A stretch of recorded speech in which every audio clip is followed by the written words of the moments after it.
Close your eyes and let your mind drift back. Back past the noise of today, past the hum of engines and screens, back more than 4,000 years to a long green ribbon of a river cutting through a vast and golden desert. This is the Nile, and along its banks for over 3,000 years, one of the most remarkable civilizations in human history quietly lived out its days.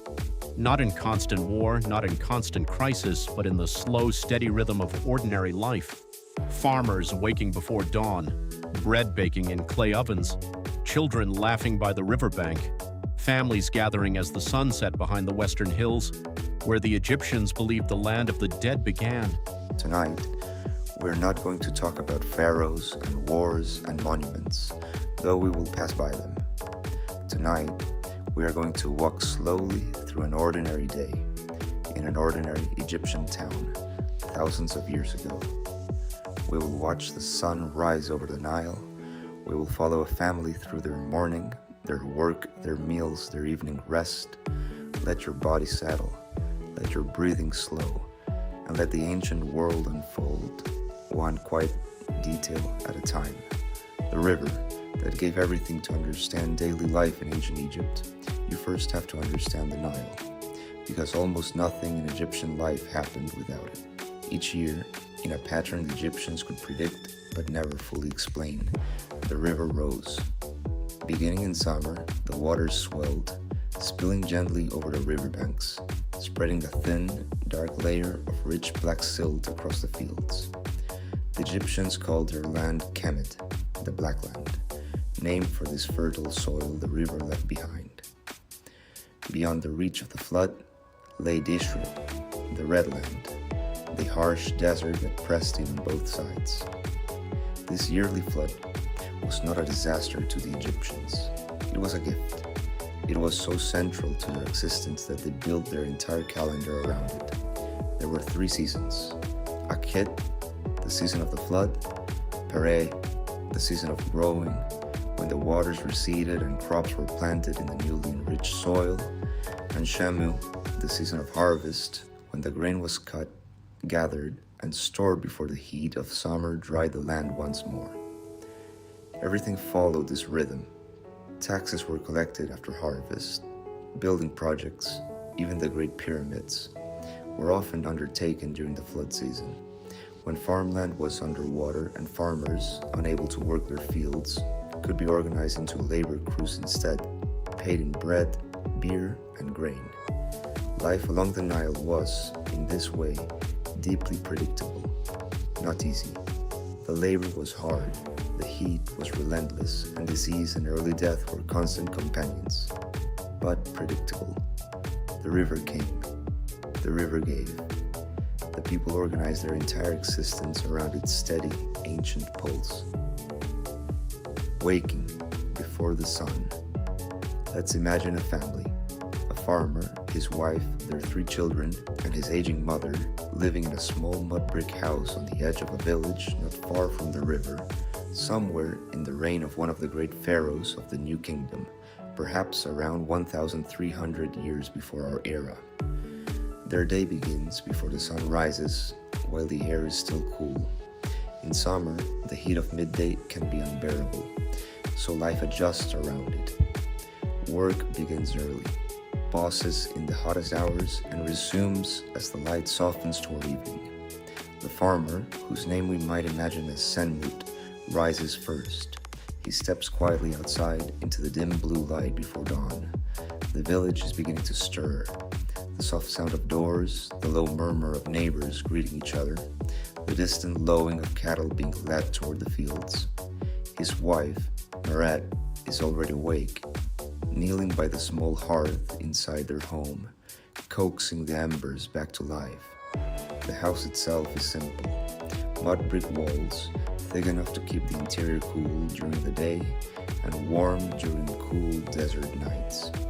A flat roof, which the family will climb to later in the cool of evening to catch the breeze and sleep beneath the stars during the hottest months. Small, high windows, just large enough to let air move through without letting in too much of the harsh sunlight. Inside, the home is sparse but not without comfort. Woven reed mats cover the floor. A few low wooden stools, storage jars, tall and round-bellied, holding grain, oil, and beer. A small shrine in a corner, perhaps to Bes, the protective household god, or to Taweret, guardian of the home and of childbirth. Small clay or wood figures the family prays to for protection, especially for the children. The morning meal. Breakfast, for most Egyptians, was simple. Bread, always bread, the true foundation of the Egyptian diet, along with beer, a thick, nutritious drink brewed from barley, consumed by nearly everyone, including children, though in a much weaker form than we would recognize as beer today. It was less an indulgence than a staple, safer to drink than the river water itself, and a significant source of daily calories and nutrition. Merit has already ground grain the previous evening, using a heavy stone quern, a slow and physically demanding task that Egyptian women, and sometimes servants in wealthier households, perform daily. The flour, often gritty with tiny fragments of stone worn away during grinding, was mixed with water and yeast, or simply left to rise naturally, then shaped into flat, round loaves and baked in a conical clay oven just outside the home. Archaeologists studying the teeth of ancient Egyptian mummies have found this grit left its mark. Heavy wear on the teeth was extremely common, a quiet, physical trace of daily bread making present in nearly every Egyptian, from farmer to pharaoh alike. The family eats together, seated on mats or low stools, sharing bread, perhaps some onions or dates, and their morning beer. There is little ceremony to this meal. It is fuel for the day ahead. The real gathering, the real warmth of family life comes later in the evening, when the work is done. Senmut goes to the fields. With breakfast finished, Senmut gathers his tools, a wooden hoe, a sickle with a flint or bronze blade, depending on his means, and makes his way toward the fields along the riverbank. Most Egyptians were farmers, working land that, in truth, was rarely their own. Nearly all agricultural land was owned by the pharaoh, by temples, or by wealthy nobles.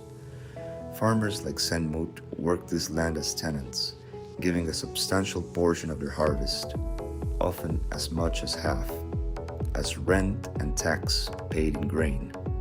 Depending on the season, his work varies greatly. During parade, the growing season, he walks behind a simple wooden plow, pulled by oxen if his household is fortunate enough to own them, or pulled by hand if not, breaking the soft, flood-enriched soil. He casts seed by hand across the furrows, usually emmer wheat for bread or barley for beer.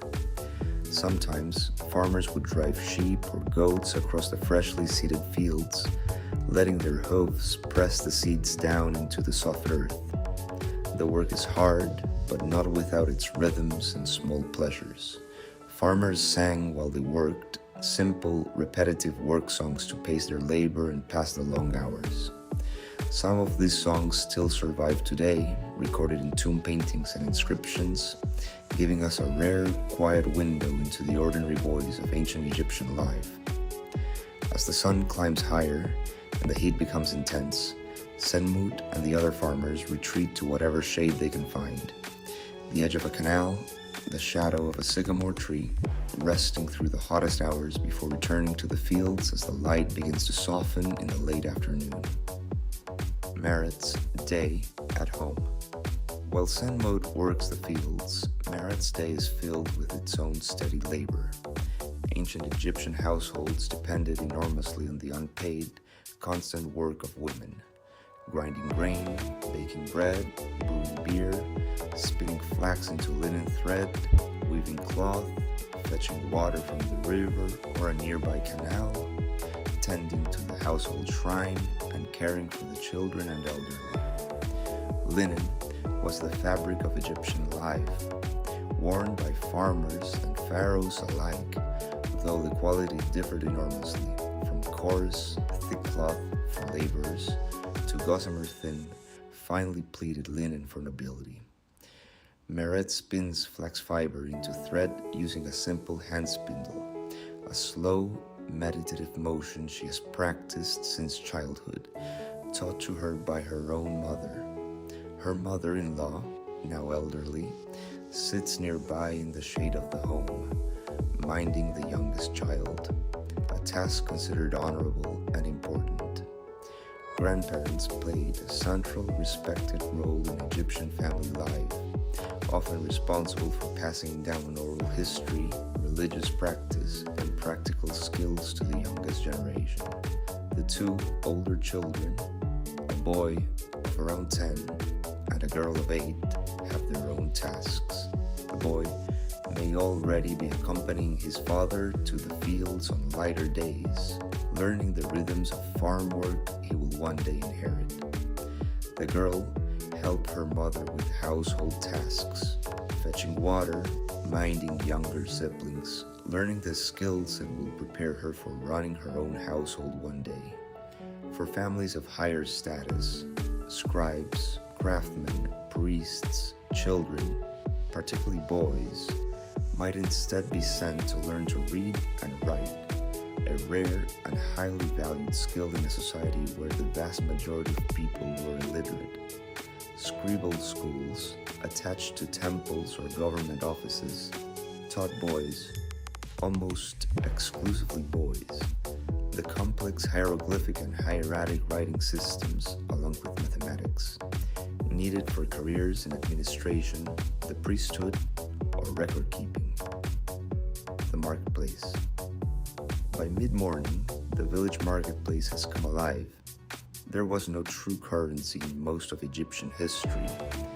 Instead, the economy ran largely in barter, those standard units of value, called debin, based on set weights of copper, silver, or grain, were used to compare the worth of different goods. Meret makes her way there with a small basket, perhaps trading some of the family's surplus linen thread for fresh vegetables, dried fish from the river, or a small jar of honey, a rare luxury, prized and used sparingly. The marketplace hums with the ordinary business of ancient life. Fishermen calling out the morning's catch from the Nile, potters displaying rows of newly fired clay vessels, a traveling trader offering small items from further south, along the trade routes reaching toward Nubia. Vegetables like onions, garlic, leeks, and lentils are common. Fruit, figs, dates, grapes grow abundantly along the riverbanks. Meat is a luxury for most households, reserved largely for festivals or special occasions, though fish from the Nile forms a regular part of the ordinary diet, along with occasional fowl caught in nets along the marshes. The pace of the marketplace, like everything else in Egyptian life, slows as the sun climbs to its peak. By midday, most activity pauses, doors close, shutters come down. The village rests through the worst of the heat. Midday, rest. During the hottest hours, life in Egypt simply paused. Homes, built thick-walled and shaded, offered refuge from the sun. Families rested inside, perhaps eating a light midday meal. Bread, perhaps some fruit or cheese made from goats' or cow's milk. And resting quietly until the worst of the heat passed. This pattern, an early start, a long midday rest, and a return to activity in the cooler hours of late afternoon and evening, shaped nearly all of Egyptian daily life, from the humblest farmer to the halls of the royal palace itself. Craftsmen and trades. Not every Egyptian farmed the land. Villages and towns were also home to craftsmen whose skilled labor supported the wider community, and, often, the great building projects of the pharaohs. Potters shaped clay on simple turntables, firing vessels in open kilns. Carpenters working with imported wood, for Egypt itself had relatively little timber, build furniture, boats, and tools, using surprisingly advanced joinery techniques. Metal workers cast bronze tools, and for the wealthy, gold and silver jewelry. Stonemasons, whose skill built the temples and tombs that still stand today, worked with copper chisels and stone pounders, slowly and patiently shaping enormous blocks of limestone, sandstone, and granite. These craftsmen often lived and worked in dedicated communities. The village of Deir el Medina, home to the artisans who built the royal tombs in the Valley of the Kings, is one of the best preserved examples in existence. A place where archaeologists have found not grand monuments